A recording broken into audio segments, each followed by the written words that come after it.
Welcome to Afrikaap Radio Online. You're listening to the Sports Bars on afrikaap.co.za. Time now to talk to my in-studio guest, Mr. Ashraf Allie, the CEO of the Cape Flats Sports Academy and lead director of the Moeen Ali Sports Centre. Ashraf, good morning and assalamu alaikum, and thanks for making the time. Good morning, Feroz. Goeiemorgen. Moeen, assalamu alaikum to all your listeners and yourself. Thanks for having me on the show.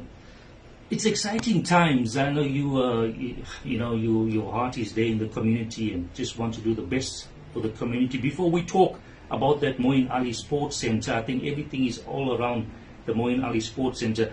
Just touch a little bit as well in terms of the Cape Flats Sports Academy. What is the Cape Flats Sports Academy? Okay, so Cape Flats Sports Academy was born from an idea when I was still traveling for business to Qatar. And I happened to bump into a fellow South African that was staying in Qatar for over 20 years. And he's from Paul. He's an ex-tennis player, professional tennis player. And we just kind of connected as two South Africans. At the time when we connected, his parents weren't well. And he decided to come home for a while.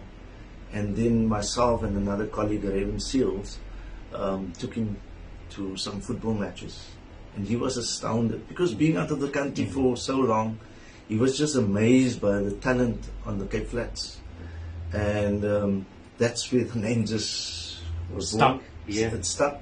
And he went back to Qatar, and we then decided, look, we need to take some of that youth that's playing on the Cape Flats. We need to take them out of the area and go and experience something.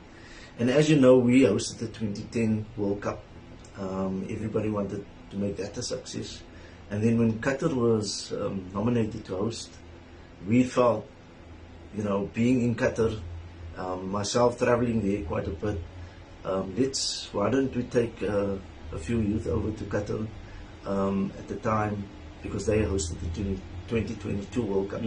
So in my mind, we hosted the best World Cup ever, and then Qatar comes second. And there was a lot of controversy around Qatar as well for human rights violations and things like that. But that's the double standards that's out there. They admitted their wrongs. They tried to rectify. But coming to so that idea then was born where let's take youth, and we took 23 boys to Qatar. The idea, and there was learnings for us as well as the management, because we also thought that we play some of these boys there, and it was found out that look, you have to be a professional to play for one of those Qataris clubs. But we went anyway, and we said, look, if one boy comes back and signs professional papers, we would have played a small role. It was never, there was no monetary value for us. It was just, creating an avenue. And we went, they had a fantastic time. We had an ambassador there that really spoke them.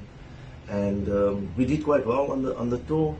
And when we came back, one of the boys signed professional papers for Ajax. He went on to go and play for Stellenbosch football club. At the time, both Premier League, football clubs, and then also some of the boys has gone on to, be in their own business, work in corporates. And one boy wanted to become a qualified pilot. Today he's a qualified pilot. So, traveling for the first time, they see these things. So that's where the idea was born. At the same time, concurrently, and as you know, I was with Hanover Park Cricket Club. So both are non-profits, both are PBOs, and it was kind of, my time was more with Hanover Park Cricket Club, and so the academy did at times take a back seat, but we would always get we would always get funding or pre-love equipment, whether it's for football, cricket, all the various codes. And then we would always just disseminate. So we weren't fully functional as the academy per se, but we always knew that was part of our plans. And Yeah, so I made a strategic decision to step down as an office bearer with Hanover Park Cricket Club, but at the same time there's continuity, we've built capacity, and my time within Cape Flats Sports Academy would still have benefits for Hanover Park Cricket Club, but not only now Hanover Park Cricket Club, but also other sports codes like Ontario. So those two are our two main beneficiaries in that sports codes, but we're looking at different people to develop as we go along. Fantastic. Fantastic, Ashraf. Now this Moeen Ali Sports Center, I know it's been in the pipeline a while, and I'm seeing like it's coming to the fore now in terms of building momentum, and there's something happening at Lords as well. So talk us through what is happening now before we talk about initially how it got started and the initial discussions. So sorry, just for clarity, you want to know how it started, or let's start with how it started. Okay. So look, when I made that decision, to focus on the academy aspect, at the time, Moeen, his father used to have the Moeen Ali Cricket Academy in the UK. In the UK, and obviously Moeen came from that. Moeen was part of a cultural exchange program between Worcestershire and St. Augustine's Cricket Club, where I was also spent before he became a before star. He became a well-known international cricketer. So in last year they rebranded to the Moeen Ali Cricket Academy. Who's the name out there? Not his father, him, and with no disrespect to his father, but that's just how it turns out to be marketable. And so they rebranded. And when I made my decision, I looked at that, and Moeen and myself, we've always had him. He's a patron of Hanover Park Cricket Club, so we've always been in touch. And I messaged him. I knew he's coming to South Africa to play in the SAT20. And I think sometime in October, November, I messaged him and I said, lovely to see that you rebranded.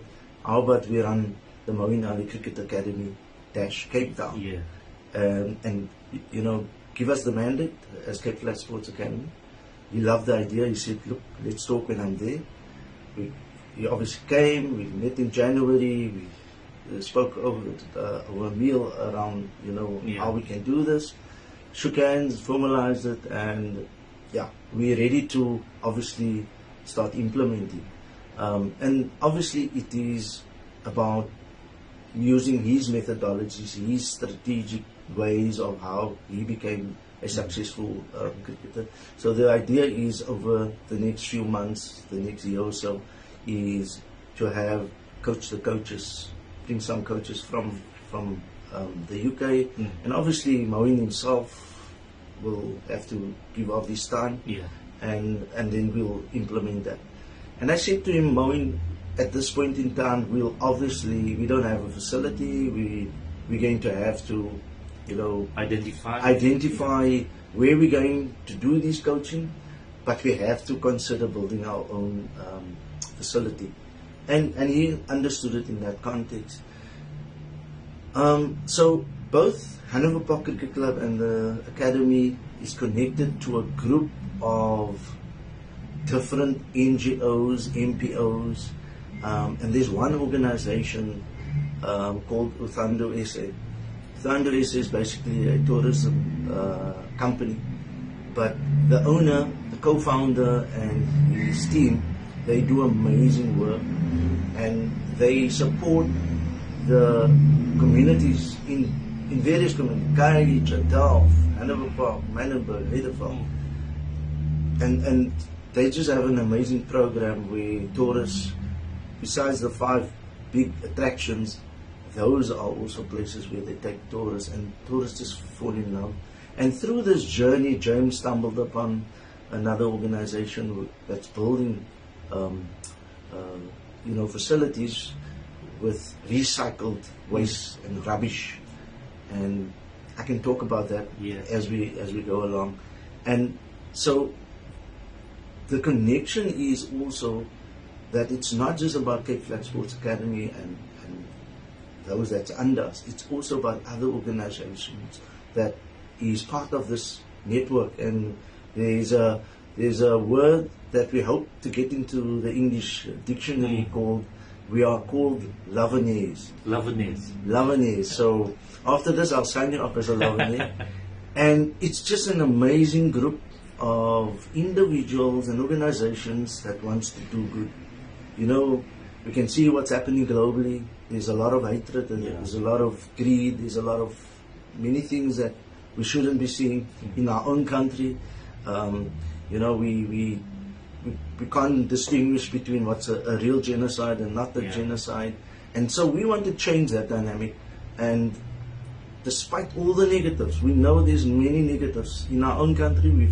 We focus here on our country, but we want to start making things right. And we're going to start within our communities. And we're calling upon all to come on board, from politicians to the ordinary to business people. We need to start changing the dynamic, or else we're going to go the wrong way. And we hope through this we will get in the right direction. Ashraf, let's just park it there. We take another quick music break. When we come back, we'll continue our discussion with Ashraf Allie.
Welcome to Welcome back to the Sports Pass on Afrikaap.co.za. My name is Biro Sheikh, the host of the show, and today we're talking to Ashraf Allie. Very interesting conversation on the Cape Flats Sports Academy and, of course, the Moeen Ali Sports Centre. So, Ashraf, just before the break, we're talking about that how everything got started with the initial talks with the Moeen, gaining momentum in terms of the sports centre. Talk to us about what's happening now. Okay, so obviously when I mentioned to Moeen about having our own facility, and I mentioned to Uthando yesterday, James Fernie, amazing individual, and I knew that this concept was out there, and I mentioned it to Moeen that, look, we're going to build a facility, but it's going to be an unusual facility, and he found it very interesting. And there's obviously lots of literature, and there's benchmarks. So already an ECD center went up in Delft with, and we're talking about tires, we're talking about plastic bottles with rubbish in, we're talking about these foam set polystyrene that is used to, where they use that to make blocks. And so it is recycled or upcycled material that they are using. There are obviously still conventional products that is used, but the beauty of this whole thing is where the cost lies with the labor, and I'll talk about that a bit later. But so I said to him, this is what we are going to do. We're going to have to identify a few sites, and there's one or two sites, you know, that we're looking at. We being from Hanover Park Cricket Club, we definitely have that on the agenda. But I want to also say that through further conversations, we've brought JP Duminy and his foundation, the JP21 Foundation, on board, and the thinking behind that is, although I know it's currently said the Moeen Ali Cricket Centre or a sports centre, it JP Duminy Sports Centre. Okay. So we all know that those are two cricket legends from different countries, but there's a connection between all of us. And so the thinking is, and I said to both Moeen and JP, look, we're not asking you to divert from your own methodologies of how to develop. We can co-share ideas, but you will stick to your. Where we cannot differ is, and work in silos, is on these type of sports facilities that we need to put into our communities. And if government is not going to be by our side, then we need to do it on our own. And we need to engage government. We will still engage the necessary associations that we have to, but we're going to run with this, and we're going to make this a success. And both JP and Moeen are comfortable that we are doing this as a collective, and there's many more others that's going to come on board, because it's a journey of bringing people on board with the same mindsets. And we've had different conversations with others as well. And so the idea is, we're hoping, we know that South Africa is co-hosting the 2027 World Cup with Namibia, the 50 overs, and we know that we're going to win that World Cup here. And we're hoping by that time the facility is up, so that it could be seen as a legacy project, you know, whether it's through support from the relevant authorities or just through our own efforts. And this is where I say again, the amazing groups that we are working with, that is working towards a common goal of putting these type of facilities. So but there's this initial hard work. There will be faults and errors along this journey. But how do you develop through trial and error sometimes, and through you gain that experience. And we've got a lot of people that's experienced in this. I think what's very interesting as well, you mentioned that the makeup of the facility is going to be recyclable products. Talk us through that, because it's actually quite interesting to see. I mean, you said there are about a few buildings that's already being made with those. So in Delft there's one. Don't ask me to name them offhand, but I know the areas. There's one in Delft, in Heideveld called Goal 50, and that idea. Now, just think about it. That idea emanated from the 2010 World Cup, and a gentleman by the name of Mario. His surname evades me now. What's his surname? Anyway, I'll come back to it. But Mario, from that area, has been doing amazing work over the last many years, and that idea was born when he was taken to the Delft facility, and so he also wanted one, and they've negotiated with the city for a piece of land. And now that facility is going up. They're doing phase 1, and we have the benefit of taking many potential donors to have a look at that. To have a look, and so it's tires, redundant tires that you get for free. It's free. These plastic bottles stuffed with rubbish, it's free. Like I said, these foam set polystyrene that it's waste. The company has made a what do you call it, a set to make blocks, and they're using that. And the main thing, and this is, I hope your listeners will, in the labor. And where are you building these facilities? In the communities. Where do you draw your labor force from? From the community. And mostly you're giving people the dignity that they have lost, the hope that they have lost. So you're giving them hope, you're giving them dignity, especially for the father figures. You know, they're on site, they're doing the work, and they can now go back home and put food on the table. And that's how you're developing your society as well, your community as well, is by giving these individuals that has lost hope. We had a visit with JP and Dalen Oliver, Fatima, Haroon, Masood, individual people that is doing their communities, and it was such an amazing feeling. And people were asked, you know, what are you experiencing? And there's inspiration, hope, believability in there can be change. JP was taken aback by what he saw, and whoever we take, it's just one of excitement and wow. And there's so much more detail around it, and there's enough literature to share with everybody.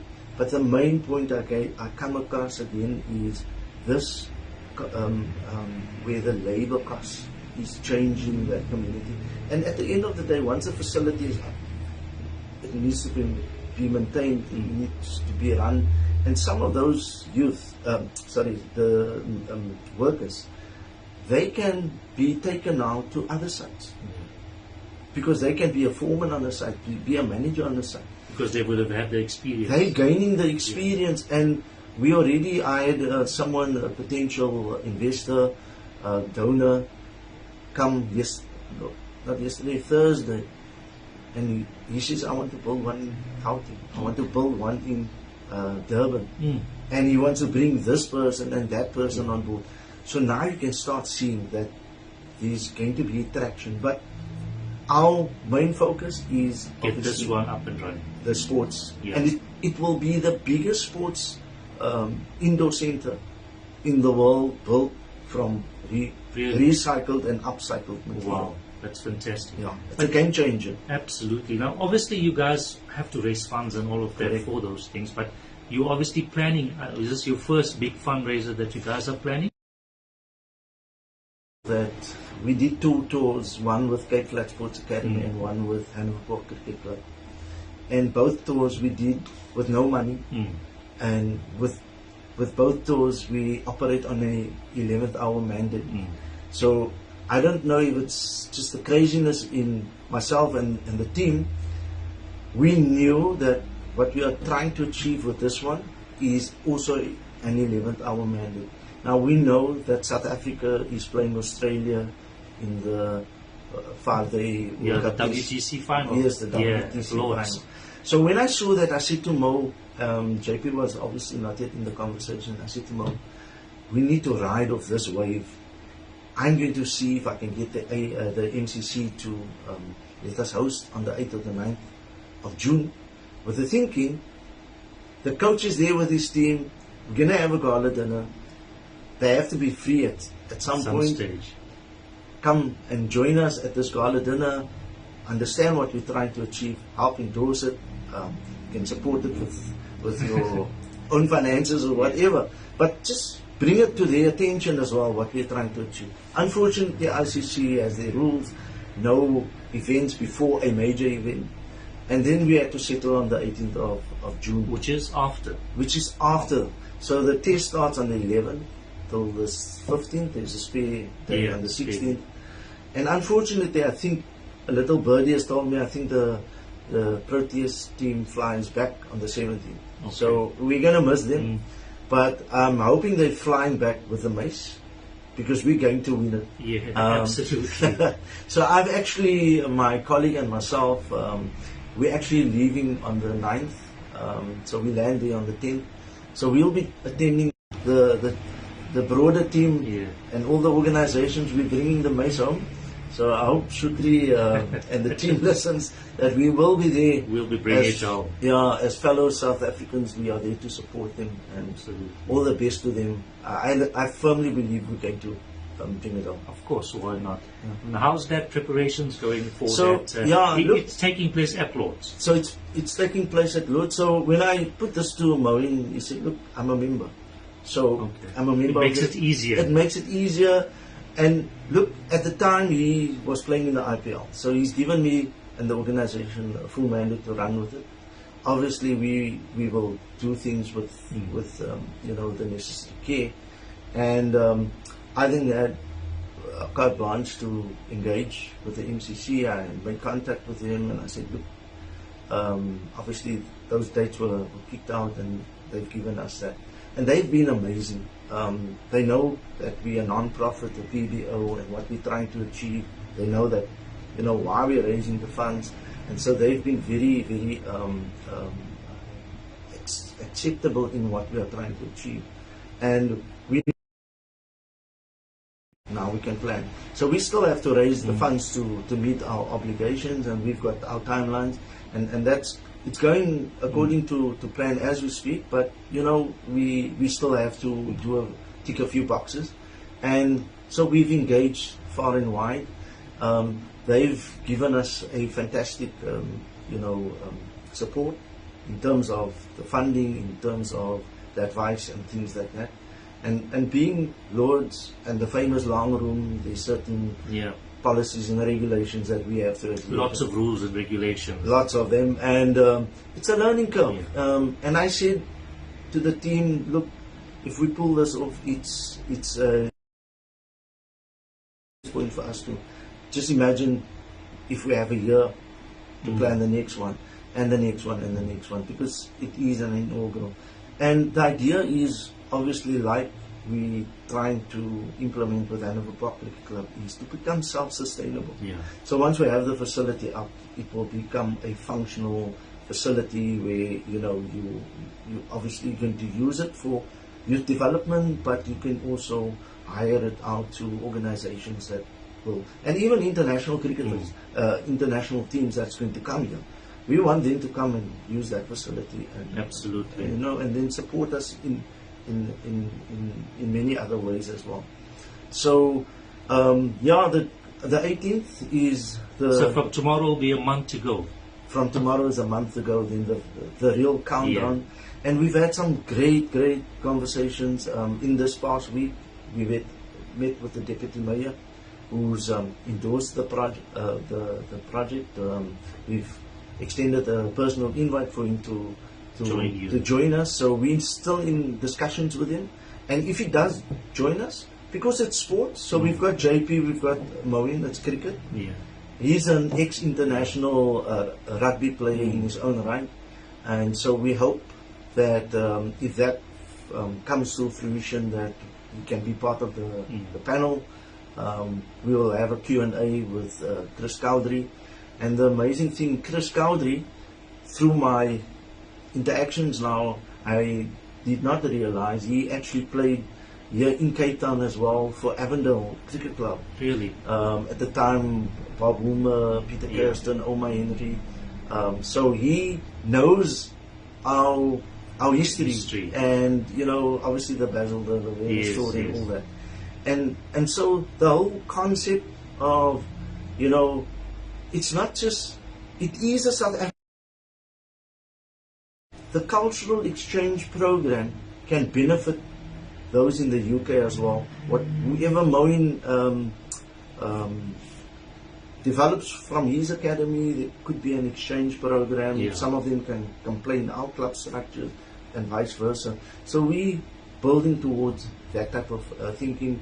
That's in cricket, but in football we want to do the same conversations with other key stakeholders. So is there any specific target as to what you're looking to actually start? Obviously you haven't identified the location yet, you still need to get that sorted out. And no, we haven't. And again, the meeting with the City of Cape Town is important. It's important, and it's opened up new ideas, because we had certain ideas where we want to place it, but then they guided us and said, look, this is going to be your stumbling block. So we've kind of put already now ticked a few boxes. Okay, we won't go there, and we'll work through and with the city on identifying certain places where we can put this up. And we're even speaking to private business, you know, that has land, and we can certainly look at that as well. So we're very open around that. Now, when are you looking, Ashraf, to actually, you know, for things to really kick off in terms of, I've got X amount now through our fundraisers, and now we can start maybe with phase 1 or whatever? So, very good question. So even the other ECDs that was built started with phases. Goal 50 is now in the first phase. And so I think, and I don't want to speak out of turn, but I think they raised 5 million. Wow. And that 5 million can get them going with phase 1. I just saw Mario post on Facebook, the doors are on. So doors are starting to go on, and the roof is on, and it's amazing. Fantastic. And it gives you... it's progress, eh? It's a real progress. And when people see it with their own eyes, and they can touch and feel, and sometimes they still say, is this really tires? Absolutely. And it's just so amazing. And some of the features is that tires will be exposed. Safe and solid, you can hardly vandalize this. And to add to that, Mario also built at one of the schools not far from it, I think it's Woodlands Primary, he's built a 5-a-side type football pitch with tires. So the outside is tires and still sandy. They'll probably think of we've got another person that's come as part of the team that uses paddle tennis balls to recycle that. Wow. And there's even talk that they can make a turf from the paddle tennis balls, but that's for another day to touch on that. And he's built these 5-a-side pitch at one of the schools, and we have plans to put one in each school.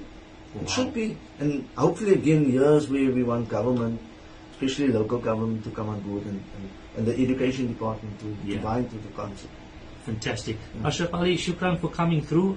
We'd like to wish you and your team all the best for that sports centre, and of course all the best for that event at Lord's, and hopefully the more fundraisers you have, and you can get enough to get going with your phase 1. If I can just ask your listeners and those that may be watching is to consider supporting us with the gala dinner. Even if you're here in Cape Town, you can still then support. We still got tables left. We're even saying to corporates, look, if you can't manage to be there, buy a table. There is youth in the UK as well that we want to develop. We could get 20 or 30 of those youth to come to Lord's. Some of them They've never been. They've never been, and it could be a once in a lifetime opportunity for them to be at Lord's in the famous long room. Absolutely. And if anybody wants to get in touch, how do they do that? They can contact me on 082 442 7920 and info capeflatsportsacademy.com, or one word. If you said ASHRAFALLIE, is that correct, right? What's this? ASHRAFALLIE. Yeah. And then Ashraf will give you all the information you need. So that was the CEO of the Cape Flat Sports Academy and lead director of the Moeen Ali Sports Center, Mr. Ashraf Allie, chatting to us about what's happening. And it's a month to go from tomorrow before the first major fundraiser at the Lord's, the famous Lord's Long Room. Let's hope they achieve what they want to achieve, and we'll see that sports academy in the Cape Flats soon, Ashraf. All the best to you and the team. Well, that's it. Trust you enjoyed the show.